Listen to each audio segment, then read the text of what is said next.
Hello all the students and girls. I know आप लोग बहुत टेंशन में हैं क्योंकि सडन जैसे कि इतना एक्सपेक्ट नहीं था। वी आर एक्सपेक्टिंग कि सितंबर में CSDM यूनिवर्सिटी के एग्जाम होंगे सेकेंड सेमेस्टर के, बट डेट शीट आ गई है और एग्जाम्स हमारे 8 से ही है, 8 जुलाई। तो बहुत ज़्यादा कम टाइम बचा हुआ है, तो अभी मैं भी ज़्यादा बातों में टाइम नहीं वेस्ट करूंगी। तो फटाफट से फिजिकल साइंस के MCQs लेके आई हूँ आपके लिए। MCQs ही है, वन वर्ड के आंसर है in the form of fill in the blanks, और एक छोटे से नोट्स हैं। तो उनको अगर आप उनको थॉरली पढ़ लो तो सबसे पहले तो थोड़ा ये भी क्लियर हो जाएगा कि क्या क्या ऐसे कंटेंट पढ़ने हैं, और अराउंड 100 क्वेश्चंस आपके, मोर देन 100 क्वेश्चंस रिवाइज हो जाएंगे। तो आई एम लुकिंग फॉरवर्ड कि, और प्लीज़ आज ये वीडियो देखने के बाद लाइक करना एंड मुझे कमेंट बॉक्स में ज़रूर बताना कि ये विल इट हेल्पफुल, क्योंकि अगर आपको ये हेल्पफुल लगेंगे तभी मैं बहुत जल्दी विद इन 1 और 2 डेज जो भी रेस्ट जिसके टॉपिक बचे हुए हैं वो टॉपिक के MCQs आपके लिए ज़रूर लेके आऊँगी।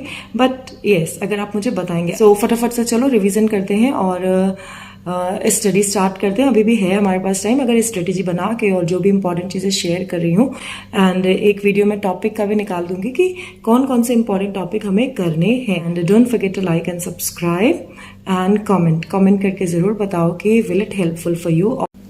फिजिकल साइंस के क्वेश्चन है in the form of one word fill ups, क्योंकि आपको पता है टाइम बहुत कम है, और MCQs की तरह अगर निकालूंगी तो MCQs लिखने में वो 3 ऑप्शन क्वेश्चन निकाल दिए हैं कि आपको MCQs, ये अगर आपको ऑप्शंस लर्न होंगे तो MCQs इजीली हो जाएगा।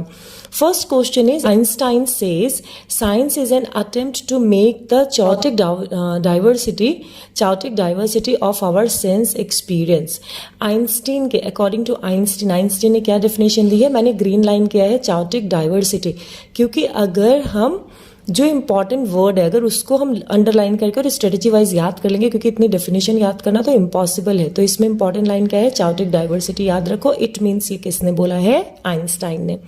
वर्ड ऑफ ग्रिक्स ने क्या बोला है, literal sense science means pursuit of knowledge but it has a wider connotation. तो इनमें इन्होंने किसकी बात बोली है, परस्यूट ऑफ नॉलेज की, इसलिए मैंने उसको अंडरलाइन कर दिया है। इसके बाद अकॉर्डिंग टू APEID ने क्या कहा है, science is an organised and ordered way of investing and understanding. Investing understanding एक साथ आएगा, इट मीन्स ये डेफिनेशन APEID ने दी है इन 1983। इसके बाद आता है कोलंबिया डिक्शनरी। कोलंबिया डिक्शनरी का क्या है, science is N accumulated and systematised learning. Systematised learning की बात किसने कही है, कोलंबिया डिक्शनरी ने। तो अगर हम वर्ड ये याद कर लेंगे तो कोई भी डेफिनेशन आएंगी। And SP Kulshreshtha and JK सूद, जिनकी बुक भी इस बार यूनिवर्सिटी ने रेकमेंड की थी, science is a systematic cumulative observation experiments and interference. तो सिस्टमैटिक, क्यूमुलेटिव और ऑब्जर्वेशन की बात किसने की है, SP कुलश्रेष्ठ ने। फिजिकल साइंस के 2 टाइप हैं, लाइफ साइंस और जिसको बायोलॉजिकल साइंस भी बोलते हैं, और दूसरा फिजिकल साइंस जिसमें फिजिक्स और केमिस्ट्री आता है। क्लियर। फिर इसके बाद WC डैम्पियर ने क्या बोला है, ordered knowledge of natural phenomena and national study. Next question है concept attainment model. Concept attainment model किसने एडवोकेट किया था, ब्रूनर ने। What is ZPD, zone of proximal development. Constructivist teacher जो है वो भी स्कैफोल्डर का काम करता है। Jigsaw technique was developed by Elliot Aronson. And what are the aims of teaching physical science at school? To develop good character। Physical science teacher का क्या काम होता है, क्या किस तरह से वो काम करता है, तो ये ऑप्शन हो गया। Aim describe what is to be achieved and how is to be achieved, ये होता है टीचिंग एम। CCE का full form continuous and comprehensive education. Examination is written form of demonstration and evaluation is about gathering information to draw conclusion. Project method क्या promote करता है, it promote coordination of physical and mental activity. सारे method जरूर हमें पढ़ लेने हैं, और कौन सा मेथड किस चीज को ज्यादा प्रमोट करता है ये भी याद रखना है, इनसे भी बीच बीच से बहुत क्वेश्चंस आएंगे। Next, classification of cognitive domain was presented by Benjamin Bloom. कब किया था, 1956 में। रिवाइज्ड दिस टेक्सोनॉमी, ये टेक्सोनॉमी किसने रिवाइज की थी, एंडरसन ने 2001 में। Which is one of the demerit of lecture के क्या डीमेरिट है, स्टूडेंट ओनली ऑब्जर्व डेमोन्स्ट्रेशन, मतलब स्टूडेंट जो है वो सिर्फ डेमोन्स्ट्रेशन, अगर टीचर लेक्चर के थ्रू कुछ उन्हें और एक्सप्लेन अच्छे से कर सकता है तो वो चीज़ उनकी रह जाती है, क्योंकि वो तो डेमोन्स्ट्रेशन ही देते हैं।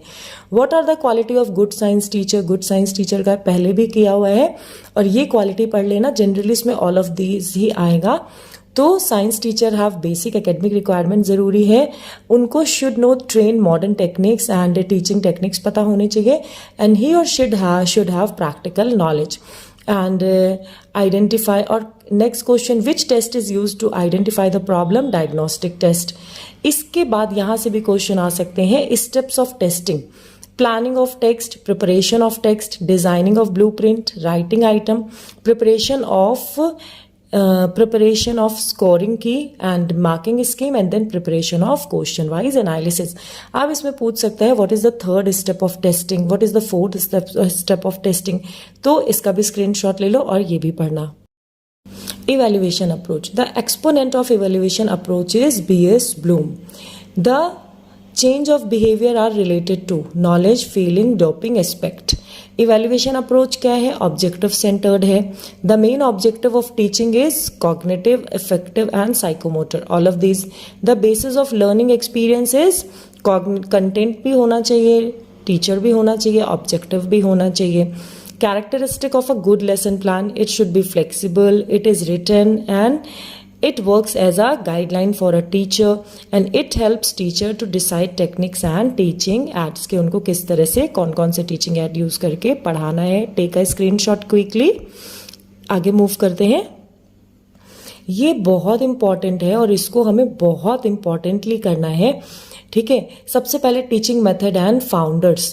Question answer method is developed by Kilpatrick, project method भी Kilpatrick. Then remediation is done by, remediation जो है वो सुपरवाइज्ड स्टडी के थ्रू किया जाता है।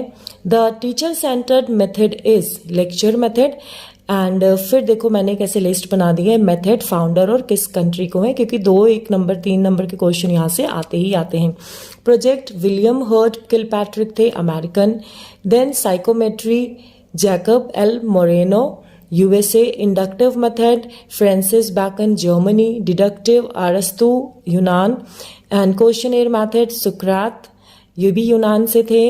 एंड डाल्टन मेथड है हेलेन से, एंड ह्यूरिस्टिक मेथड है हमारा हेनरी एडवर्ड आर्मस्ट्रॉन्ग। ये कुछ मेथड है, अब इसमें और भी मेथड्स है, वो नेक्स्ट वीडियो में डालूंगी, तो ये भी बहुत अच्छे से याद कर लेना और इसका स्क्रीनशॉट भी ले लीजिए। नेक्स्ट क्वेश्चन आता है, H.C. Morrison was the chief profounder of unit planning in science teaching. Screenshot जरूर लेते रहना। Hydrophonics is detection of sound under water. And pathology, pathology is the science of bodily diseases। B.S. Bloom has classified learning objective into 3 categories। Taxonomy बहुत important है, उसका एक अलग से बनाऊंगी। कैटेगरीज आर कॉग्निटिव, कैटेगरीज क्या क्या है टेक्सोनॉमी की, कॉग्निटिव, और वो जो 3 B.S. ब्लूम ने क्लासीफाई किए हैं ऑब्जेक्टिव्स, वो कौन कौन से हैं, कॉग्निटिव, अफेक्टिव एंड साइकोमोटर। ये भी आपको 4 ऑप्शन दे सकते हैं और इनमें से भी पूछ सकते हैं कौन कौन से ऑब्जेक्टिव है। अब देखो एक बार टेक्सोनॉमी के डोमेन्स हम पढ़ लेते हैं। इसमें कैसे पूछ सकते हैं, कॉग्निटिव के पूछ लेगा, जैसे नॉलेज दिया है, कॉम्प्रिहेंशन दिया है, एप्लीकेशन दिया है, और कोई इसमें से एक अफेक्टिव का दे देगा। अफेक्टिव के हम पढ़ लेंगे, उसमें कोई साइकोमोटर मिक्स कर देगा, तो हमें कॉग्निटिव, अफेक्टिव और साइकोमोटर, ये जो टेक्सोनॉमी के डोमेन्स है, ये क्लियर पॉइंट वाइज याद होने चाहिए, ठीक है। नेक्स्ट पेज पे मूव करते हैं। ये कुछ क्वेश्चन है, diagnostic test and remedial teaching. Then remedial teaching is, what is remedial teaching, diagnose, किसी चीज को डायग्नोस करना, weakness of a student and individual differences, इनकी स्टडी को, ये स्टडी किस पे बेस है, remedial teaching. Branching programme and adjustive devices are the main remedial instruction, ये भी पूछ सकता है। Tutorial teaching and supervised study is the main teaching instruction, teaching instructions क्या होते हैं। Branching programming strategy is developed by, किसने किया, Norman A Crowder. Then branching programme provide remediation in, Scriven ने क्या किया था, फॉर्मेटिव इवैल्यूएशन और summative evaluation. Then NF Gronlund कौन थे? NF ग्रोलर्न ने क्या किया था? In short a good diagnostic test, इन्होंने डायग्नोस्टिक टेस्ट के बारे में बोला था विथ परमिट, कि डायग्नोस्टिक टेस्ट जो है वो परमिट करता है पीपल को डिमॉन्स्ट्रेट करने के लिए उनके सारे पहलुओं को। इसके बाद टिग्स ने क्या डेफिनेशन दी है डायग्नोस्टिक टेस्ट की? The purpose of diagnostic test is to furnish continuous specific formation. Screenshot लेना मत भूलना। फिर एक और नेक्स्ट डेफिनेशन हमको डायग्नोस्टिक टेस्ट की और रेमेडियल टीचिंग की लर्न करनी है। नेक्स्ट पेज पे मूव करते हैं। नेक्स्ट पेज है हमारा basic teaching model of Glaser was developed by Robert Glaser in 1962। Deductive method in analyse form.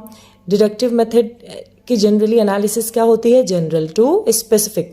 In modern classroom teacher क्या होता है? Teacher works as a scaffolder. And which is not a domain in Bloom में अभी बताया cognitive, affective और psychomotor तो है, एडिट्यूडनल नहीं है। हिस्टोरिकल मेथड किसने डेवलप किया? JB कोनेंट ने। And a plan arranging unit content of a subject, अगर साल का वो प्लान है उसको क्या बोलते हैं? Year plan. And micro teaching किसने डेवलप्ड की है? DW एलन ने। Duration of lesson plan in micro teaching generally 6 to 12 minute की होती है। Which is not a criteria of selection of text book. Cost of book. Then teaching belong to area of psychology of learning and helps in influencing the response. ये किसने, इसको हम क्या बोलते हैं? रेनफोर्समेंट। कैरिकुलम क्या रोल प्ले करता है एजुकेशन में? तो curriculum plays as a path, it is a kind of path. Question teaching aid से रिलेटेड श्योर आएंगे। Radio is a audio aid. Tape recorder audio aid है। प्रोजेक्टर कौन सा टाइप का एड है? Black board, television. और NCERT ने various type of, कितने टाइप के किट्स ये जो एड के डेवलप किए हैं, किन लेवल पे? प्राइमरी लेवल और मिडिल लेवल पे। और मेन ऑडियो विजुअल एड्स कितने टाइप के हैं? 3। एक visual aid, audio aid and audio visual aid. इनके एग्जाम्पल्स अच्छे से याद कर लेने हैं। एक क्वेश्चन है flannel graphic generally in size. Flannel graphic कितने साइज की होनी चाहिए? 3x2 और 4x3। इंस्ट्रक्शन कार्ड्स यूजुअली किस साइज के होने चाहिए? 6x4। Text books are used in, कहाँ टेक्स्ट बुक्स कहाँ यूज होती हैं? LCI, TCI, GCI और ऑल ऑफ दीज। तो ऑल ऑफ दीज होगा। The main type of books कितने टाइप की होती हैं? Text book, work book, supplements book, all of these. And last but very important, BS Bloom has stated that education is a tripolar process। और क्या क्या है उसमें? एजुकेशनल ऑब्जेक्टिव है, लर्निंग ऑब्जेक्टिव है एंड चेंज ऑफ बिहेवियर। तो BS Bloom के बारे में अच्छे से पढ़ना है। इन्होंने फिजिकल साइंस में क्या क्या चीज़ें दी हैं। एंड ईयरली प्लान और सेमेस्टर प्लान किसे बोलते हैं? जो किसी सेमेस्टर को ध्यान में रख के और साल भर के लिए ऑब्जेक्टिव्स प्रिपेयर किए जाते हैं, वो ईयरली प्लान हो गया। और वो जो हम जिस पीरियड में पढ़ाने जा रहे हैं, टीचर जिस पीरियड में पढ़ाने जा रहे हैं, उनको ध्यान में रख के जो हम टीचिंग पॉइंट्स प्रिपेयर करते हैं उसको बोलते हैं यूनिट प्लान टेबल। तो आई होप कि आपको ये क्वेश्चन आंसर अच्छे लगे होंगे और समझ भी आए होंगे। फटाफट इनका स्क्रीनशॉट। आई एम होपिंग कि अभी जितने भी क्वेश्चंस मैंने शेयर किए हैं यू पीपल लाइक्ड और उसको लर्न करेंगे, लाइक लर्निंग। तो डेफिनेटली मुझे कमेंट सेक्शन में बताना। और रिलेटेड नेक्स्ट वीडियो भी 2-3 दिन में, और भी जो कंटेंट है और जो टॉपिक है कौन कौन से इंपॉर्टेंट है, क्या क्या करना है, that I will share with in 1 or 2 days। And bye for now, good night, bye, all the best to all of you.